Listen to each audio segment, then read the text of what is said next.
الله الرحمن الرحيم الحمد لله كفى وسلام على عباده الذين اصطفى محمد قال الله تبارك وتعالى في كتابه المبين ولقد آتينا داود وسليمان علما صدق الله مولانا العظيم প্রিয় ছাত্র ভাইরা এবং শ্রদ্ধেয় অভিভাবকবৃন্দ, পৃথিবীর একটি বাস্তবতা হচ্ছে রুচি ও স্বভাবের ভিন্নতা। রুচি ও স্বভাবের ভিন্নতা মানে হচ্ছে একটি কাপড়ের দোকান আপনি যে দেখবেন 50 কালারের কাপড় আছে, 50 কালারের কাপড় নিয়ে একজন বিক্রেতা কেন বসে আছে? কেবলমাত্র রং এবং হিসেব ব্যাপারে খরিদ্দারের রুচির ভিন্নতা। কেউ এটাকে পছন্দ করবে সেটাকে নিয়ে যাবে, কেউ ওটাকে পছন্দ করবে সেটাকে নিয়ে যাবে। রুচি স্বভাবের ভিন্নতা এটা আল্লাহ তাআলার সৃষ্টিগত একটা সিস্টেম এবং ব্যবস্থাপনা।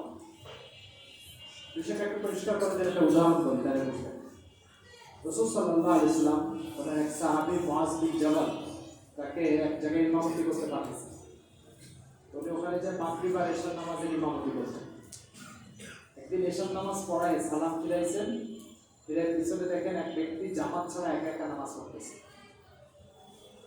মুআজ বিন জাবাল আল্লাহর রাসূলের পক্ষাতে এক সাহাবী, সে ওই একা একা নামাজ পড়ার লোককে বলছে, এই মুনাফিক এদিকে আসো। এই লোক পরের দিন সোজা সকালবেলা আল্লাহর রাসূলের কাছে চলে গেছে, যে বলছে, ইয়া রাসূলুল্লাহ, আপনি মুআজকে আমাদের ইমামতি করতে পাঠিয়েছেন, আর সে আমাদের এলাকায় যে নামাজ পড়ে ইমামতি করে আর আমাকে মুনাফিক বলে গালি দিচ্ছে। হুজুর মুআজকে ডাকলেন, যে বললেন, মুআজ তুমি একটু মুনাফিক বলে গালি দিচ্ছ তখন? বলছে, ইয়া রাসূলুল্লাহ, দেখেন আমরা সবাই জামাতের সাথে নামাজ পড়তেছি, এই জামাত ছাড়া একা একা নামাজ পড়ে, আর জামাত ছাড়া যে একা একা নামাজ পড়ে তো মুনাফিক। তো রাসূল সাল্লাল্লাহু আলাইহি ওয়াসাল্লাম বলছে, ভাই তুমি জামাত চলাকালীন টাইমে একই মসজিদে একা একা নামাজ পড়তেছো না? সে বলে, ইয়া রাসূলুল্লাহ, আমি সারাদিন উত্তপ্ত রোদের মধ্যে উঠ চড়াই, শরীর ক্লান্ত থাকে, শুরুতে এসে নামাজ পড়ে যায়, শুয়ে পড়ি, এসে এশার নামাজে দাঁড়ায়, দেখি যে মুআজ প্রথম রাকাতে সূরা বাকারা 2.5 পারা এটা পড়ে, দ্বিতীয় রাকাতে আল ইমরান পড়ে। এত লম্বা টাইম আমি নামাজে দাঁড়ায় থাকতে পারি, আমার কষ্ট, আমি সারাদিন উত্তপ্ত রোদের মধ্যে উঠ চড়াই। এই জন্য আমি মুআজের নামাজ ছেড়ে দিয়ে একা একা নামাজ পড়ে বাসায় যেতে পারি, এই জন্য আমি ওর সাথে জামাতে নামাজ পড়ি। রাসূল সাল্লাল্লাহু আলাইহি ওয়াসাল্লাম বললেন মুআজকে, মুআজ তুমি আমার উম্মতের মধ্যে ফিতনা সৃষ্টি করছো। তুমি যখন একা একা নামাজ পড়বা তখন যত লম্বা কেরাত পড়ার দরকার পড়বা, কোনো সমস্যা নেই, কিন্তু মানুষের সাথে যখন নামাজ পড়বা তখন নামাজকে সংক্ষিপ্ত করবা, কেননা তোমার পিছনে দুর্বল, অসুস্থ, বৃদ্ধ লোক থাকে। এই হাদিস থেকে ওলামায়ে কেরাম 100 মাসলা বের করছে।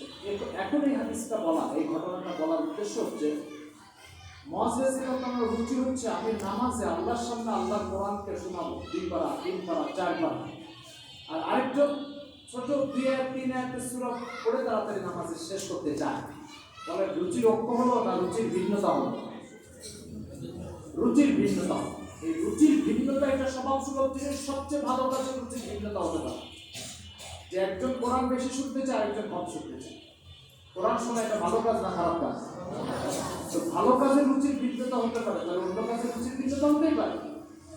এখন আপনার বাচ্চাকে আপনি ব্যর্থ হয়েছেন শিক্ষিত বানানোর ক্ষেত্রে, আপনার সে সময় নেই, আপনার সে যোগ্যতা নেই, আপনি একে শিক্ষিত বানানোর সিস্টেম, পন্থা, পদ্ধতির সাথে পরিচিত নন। এখন আপনার সন্তানকে দিয়ে গেছেন একজন উস্তাদের কাছে, হুজুর আমি তো ব্যর্থ, আপনি সক্ষম মানুষ, আপনার কাছে দিয়ে গেলাম। এখন এই বাচ্চাকে কিভাবে মানুষ করতে হবে এ ব্যাপারে উস্তাদ প্রশিক্ষণ প্রাপ্ত, অভিজ্ঞতার অধিকারী, দক্ষ, যে কারণে আপনি আস্থা রেখে উস্তাদের কাছে দিয়ে গেলেন। আপনি যদি এতই দক্ষ হবেন এবং বিশেষজ্ঞ হবেন তো আপনার সন্তানকে আপনি বাসায় রেখে মানুষ করতেন, কিন্তু সেটা তো আপনি করেন নাই। আপনি দিয়ে যাওয়ার অর্থ আপনি ব্যর্থতা প্রকাশ করেছেন। তো যিনি সফল, তিনি যখন তার রুচি স্বভাব অনুযায়ী এই বাচ্চাকে মানুষ করবে, সেখানে এসে আপনি আঙুলি করার চেষ্টা করেন, অথবা আপনার রুচিটা তার উপরে চাপাই দেওয়ার চেষ্টা করেন। আপনার রুচি হচ্ছে বাচ্চাকে মারা যাবে না, ঠিক আছে, বাচ্চাকে মারা যাবে না, আপনি আপনার বাচ্চাকে না মেরে মানুষ করেন। আপনি যখন আমার কাছে দিয়ে যাবেন তার অর্থ হচ্ছে আমার উপর আপনি আস্থা পোষণ করলেন। আর যখন আস্থা পোষণ করলেন তো আমার রুচিকে আপনাকে মেনে নিতে হবে। আপনার রুচির ভিন্নতা আপনার কাছে থাকবে, আপনার রুচির ভিন্নতা আমার উপরে চাপাতে পারেন না।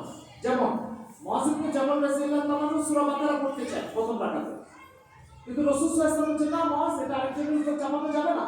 যখন তুমি নামাজ জামাতের সাথে পড়বা তখন তুমি ছোট ছোট সূরা দিয়ে পড়বা। তো যখন ইমাম হয়ে মুসল্লির উপরে নিজের রুচি চাপাতে পারছেন না, আপনি সন্তানের বাবা হয়ে সন্তানের ওস্তাদের উপর আপনার রুচি কেন চাপাতে যাবেন? কোন বিবেকে চাপাবেন এটা? এই সহজ ও সাবলীল কথাটা আমি কেন বলছি না? এই জন্য অভিভাবকদের প্রথম সিদ্ধান্ত নিতে হবে, পৃথিবীর প্রত্যেকটা মানুষের রুচি সমান ভিন্ন। আপনার রুচি একটা, আমার রুচি একটা, কিছু মৌলিক বিষয় একটা। যেমন কথা পিঠার লাশ বানাই ফেলছে, এটা করা যাবে, এই বিষয় একটা। কিন্তু দুটো বাড়ি দেওয়া যাবে না। এ বাচ্চাকে শাসন করার জন্য লাঠি দিয়ে বেত দিয়ে একটা আঘাত করা যাবে না। এটা হচ্ছে ওই রুচি যা আপনি চাপাই দিচ্ছেন। আপনি যদি চাপাই দেন তাহলে আপনি যে মানুষ করবেন, এখানে ওস্তাদের কাছে দিয়ে যাওয়ার কোনো প্রয়োজন নেই। যখন আপনি ওস্তাদের কাছে দিয়ে গেছেন তখন আলী রাদিয়াল্লাহু তাআলা ওই কথাটা আপনাকে মানতে হবে। আলী রাদিয়াল্লাহু তাআলা বলছেন মান আল্লামানি হারফান ফানা আবদুহু ইনশা বানি ওয়া ইনশা পরের শব্দটা মনে আসতেছে না। আলী রাদিয়াল্লাহু তাআলা বলছেন যে ব্যক্তির কাছে আমি একটি হরফ শিখেছি আমি তার গোলাম। চাইলে তিনি আমাকে বিক্রিও করতে পারেন, চাইলে নিজের কাছে গোলাম বানিয়ে রেখে দিতে পারেন। এই মতের সাথে যদি আপনি একমত হন তাহলে আপনার সন্তান আলিম হবে। এই মতের সাথে যদি আপনি একমত হন তাহলে সন্তান লাঠির বাড়ি থেকে, ওস্তাদের লাঠির বাড়ি থেকে বাঁচবে, কিন্তু পুলিশের লাঠির বাড়ির যোগ্য। পুলিশের লাঠির বাড়ির যোগ্য অর্থ বুঝে, যে সন্তান ওস্তাদের মার খায়নি সে সন্তান বেয়াদব হবে। আর যে বেয়াদব হয় তার সীমানা হচ্ছে পুলিশের বাড়ির মারের যোগ্য উপযুক্ত হয় সে। এই জন্য ওস্তাদের মার খেয়ে সন্তানকে শিষ্টাচারের অধিকারী বানান। আর যদি সেখানে আপনার আপত্তি থাকে, রুচির ভিন্নতা থাকে, তাহলে নিয়ে যান সন্তানকে, তারপর আপনার এই সন্তান পুলিশের ডান্ডা খাবে। এই জন্য মোহতারাম হাজরিন, ইসলামের সাথে পশ্চিমা দুনিয়া একটা বড় পার্থক্য হচ্ছে, পশ্চিমা সমাজ ব্যবস্থার ভিতরে শিশুকে মারাকে অপরাধ মনে করা হয়।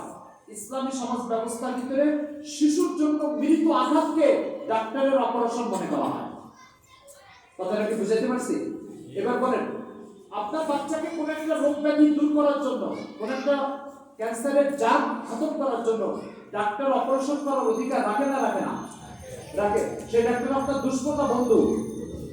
তো যে ডাক্তার কেটে রক্ত বের করবে, অঙ্গ কেটে দুই ভাগ করে দিবে, সেই ডাক্তারের সাথে আপনার যদি দুশ্মনী না থাকে আর সেই ডাক্তারকে আক্রমণ করার জন্য বাইরে থেকে লোক ডেকে নামিয়ে আসেন, তাহলে যে ওস্তাদ লাঠিতে একটা পিঠা দিয়ে তার চরিত্রকে সংশোধন করবে, অসভ্যতার জীবাণুকে দূর করবে, শয়তানিকে খতম করবে, সেই ওস্তাদকে আঘাত করার জন্য আপনি বাইরে থেকে কোন বিবেকে লোক ডেকে নিয়ে আসেন? কোন সুযোগ আছে এটা? নৈতিকতা কোন জায়গায় এটা অনুমোদিত?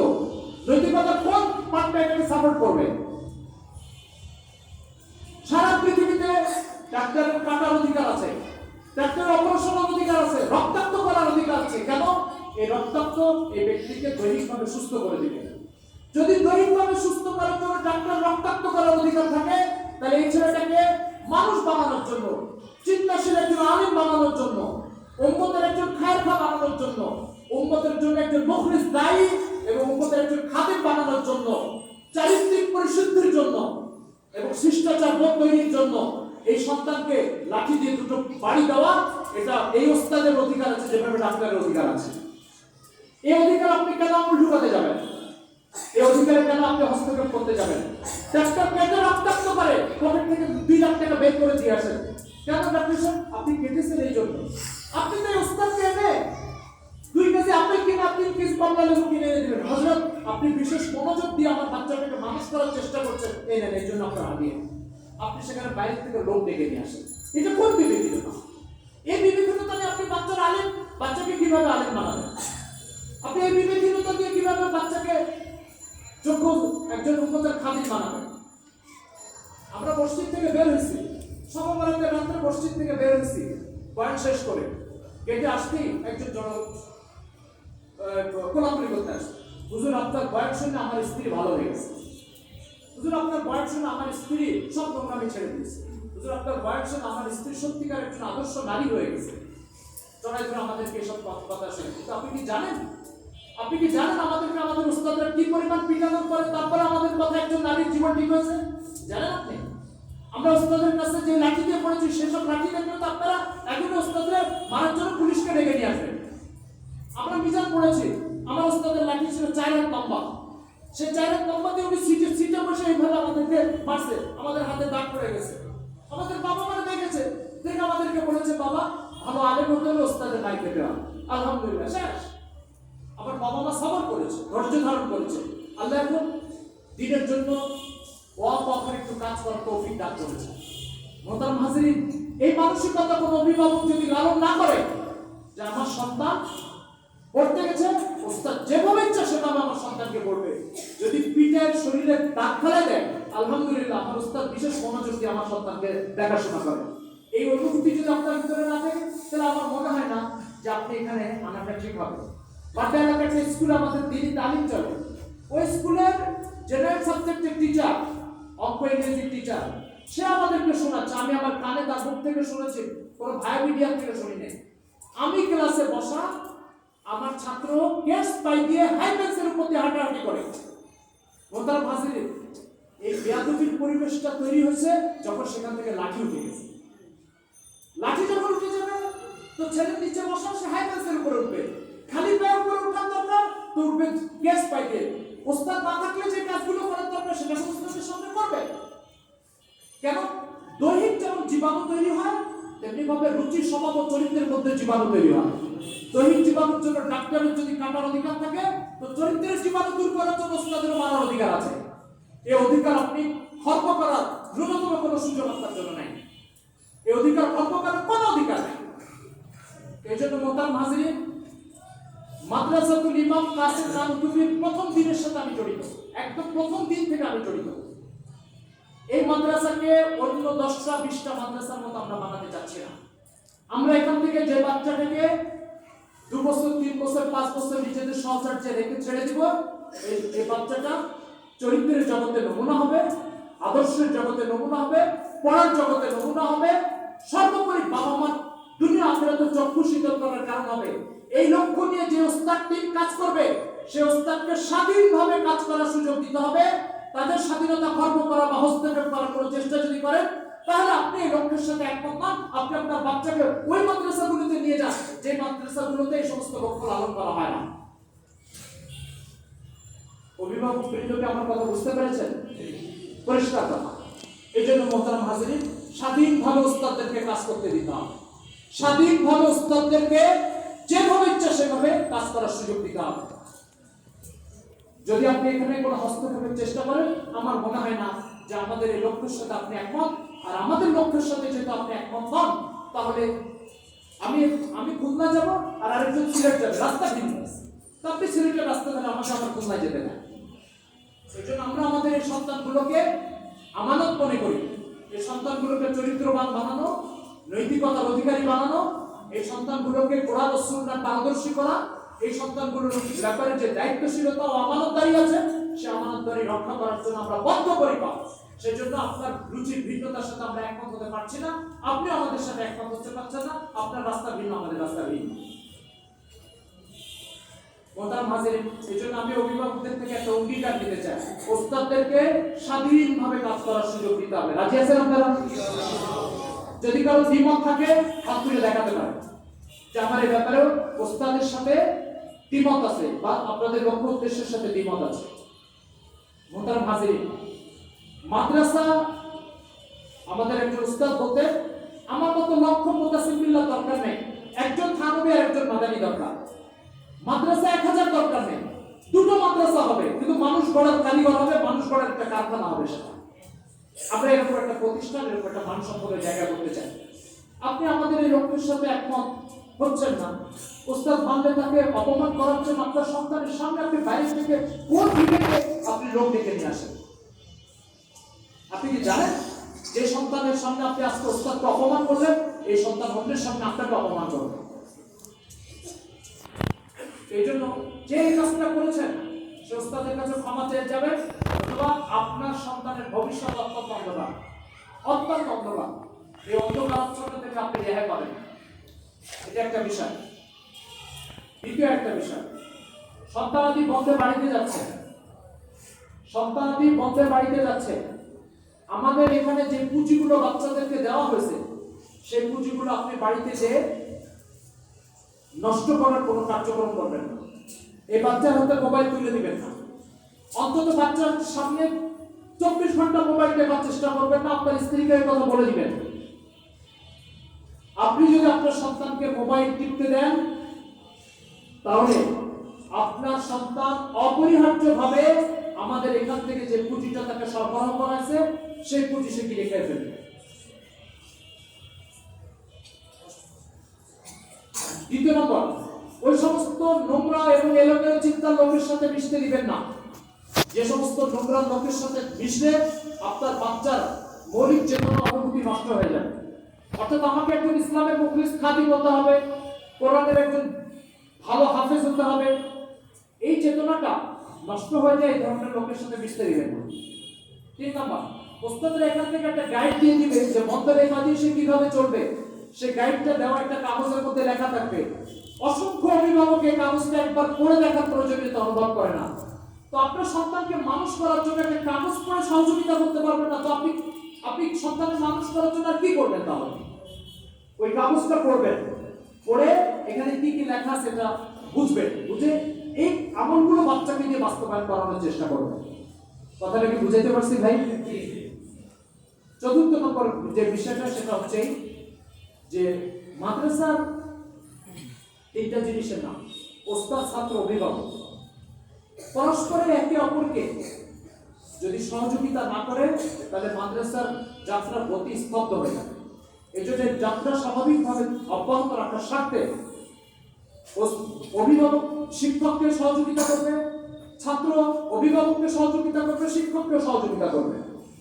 কোন ছাত্র, বাচ্চারা ভালো করে শোনো, কোন ছাত্র যদি বাসায় যে ওস্তাদের নামে অভিযোগ দাও আমাকে পিটাইছে, কোন ছাত্র যদি অভিযোগ দাও তাহলে তুমি মনে করতে পারো সত্যিকার অর্থে কোরআন হাদিসের জ্ঞান তোমার জন্য নয়। এই জ্ঞান তোমার জন্য নয়, এই জ্ঞান হচ্ছে ওই ছাত্রের জন্য যে মায়ের খাবে আর ওস্তাদের কালকের চেয়ে আজকে বেশি মহব্বত করবে। কথাটা বুঝাইতে পারছি? কি বলছি বলো? যে কাল আজকে মায়ের খেয়েছে ওস্তাদের কাছে, তো কালকে ওস্তাদের প্রতি যতটুকু মহব্বত ছিল আজকে মহব্বত আরো বেড়ে যাবে। কেন বেড়ে যাবে? আমার ওস্তাদ আমাকে মেরে আরো বড় যোগ্য ভালো আলেম বানাতে চাচ্ছেন। তো যখন আরো যোগ্য আলেম বানাতে চাচ্ছেন তাহলে আমার প্রতি ওস্তাদের দয়া বাড়লো না কমলো? তো ওস্তাদের দয়া বাড়লে আমার মহব্বত কেন কমবে? এই জন্য ওস্তাদ মানলে মোটেও এটা খারাপ মনে করবা না। ওস্তাদ মানলে কি মনে করবা? ওস্তাদ আমাকে বেশি দয়া করে, বেশি মায়া করে। কথাটা বুঝা গেছে? এটা হচ্ছে ছাত্রের কাজ। যে ছাত্রের মানসিকতাটা লালন করবে সে ছাত্র বড় আলেম। ওস্তাদ দুশমন নয়।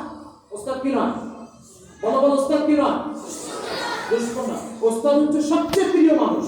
বলো, ওস্তাদ সবচেয়ে প্রিয় মানুষ। কথাটা বুঝা গেছে? তোমাকে কেউ যদি সম্মান করে তোমার এলেমের কারণে, তোমার জ্ঞানের কারণে সম্মান করবে। কি কারণে? বলো বলো, কি কারণে সম্মান করবে? এই জ্ঞানকে রাস্তার লোক শিখিয়ে দিবে না ওস্তাদ শিখিয়ে দিবে? তো যে ওস্তাদ আমাকে জ্ঞান দিল তার কারণে মানুষ আমাকে সম্মান করলো, আমি কিভাবে ওস্তাদের সাথে দুশ্মনী করবো? আমার কথাটা বুঝাইতে পারছি? তোমরা বাদাম দেখছো? বাদাম দেখছো? আমি 1 কেজি বাদাম যদি বাজার থেকে কিনে নিয়ে আসি আর ভিতরের দানাটা সিল্কার থেকে আলাদা করে ফেলি, সিল্কা আলাদা দানা আলাদা, এই সিল্কা কে কিনবা বলো? আমি দানা বাদাম থেকে আলাদা করে ফেলছি, সিল্কা আলাদা করে ফেলছি, এই সিল্কা তোমার কাছে বিক্রি করবো, কিনবা তুমি? কিনবা তুমি? কেন কিনবা না? আমি তো এই সিল্কা কিনে নিয়ে আসছি বাজার থেকে বাদামের সাথে, এখন কিনবা না কেন? আসল জিনিস বেড়ে গেছে, তাই না? মানুষের আসল জিনিস হচ্ছে জ্ঞান। বলো, মানুষের আসল জিনিস কি? এই জ্ঞান যদি তোমার মধ্যে থাকে তাহলে তোমার দাম বাদামের মতো 200 টাকা কেজি। জ্ঞান বেড়ে যাবে তাহলে তুমি সিল্কা, আর সিল্কারে কেউ ফ্রি দিল না। কথা বুঝছো? তো ওস্তাদ তোমার ভিতরে দানা স্থাপনের চেষ্টা করছে। কি চেষ্টা বলো? দানা স্থাপনের চেষ্টা করছে, আর তুমি ওস্তাদের সাথে দুশ্মনীর চেষ্টা করছো। এই জন্য ওস্তাদকে মহব্বত ইলমের প্রথম শর্ত। কি বলছে বলো তো? হ্যাঁ, এই জন্য সবাই আমার সাথে অঙ্গীকার করো, জীবনে কোনোদিন, বলো, জীবনে কোনোদিন ওস্তাদের বিরুদ্ধে বদনাম করবো না। আবার বলো, জীবনে কোনোদিন ওস্তাদের বিরুদ্ধে বদনাম করবো না। 100টা বাড়ি দিলেও, ঠিক আছে, মনে থাকবে। আমি আমার এই জীবন আমার কোনোদিন কোনো উস্তাদের বদনাম করি না। তার মানে কি আমার সব উস্তাদ ফেরেশতা নেই? আমার উস্তাদের ত্রুটি বিচ্যুতি নেই? হাজার ত্রুটি থাকতে পারে, কিন্তু আমি ছাত্র, আমি উস্তাদের বদনাম করবো না। আমি কোনোদিন আমার কোনো উস্তাদের বদনাম করি না। আলহামদুলিল্লাহ। তোমরা এটা নিয়ত করো, তোমরা বড় আলেম হবে ইনশাআল্লাহ। ঠিক আছে ইনশাআল্লাহ। আল্লাহ তাআলা আমল করার তৌফিক দান করেন। আমাদের অনেক মুরব্বী আসছে, ওনারা গুরুত্বপূর্ণ কথা বলবেন। প্রতিটা কথা আল্লাহ তাআলা আমাদেরকে আমল করার তৌফিক দান করেন।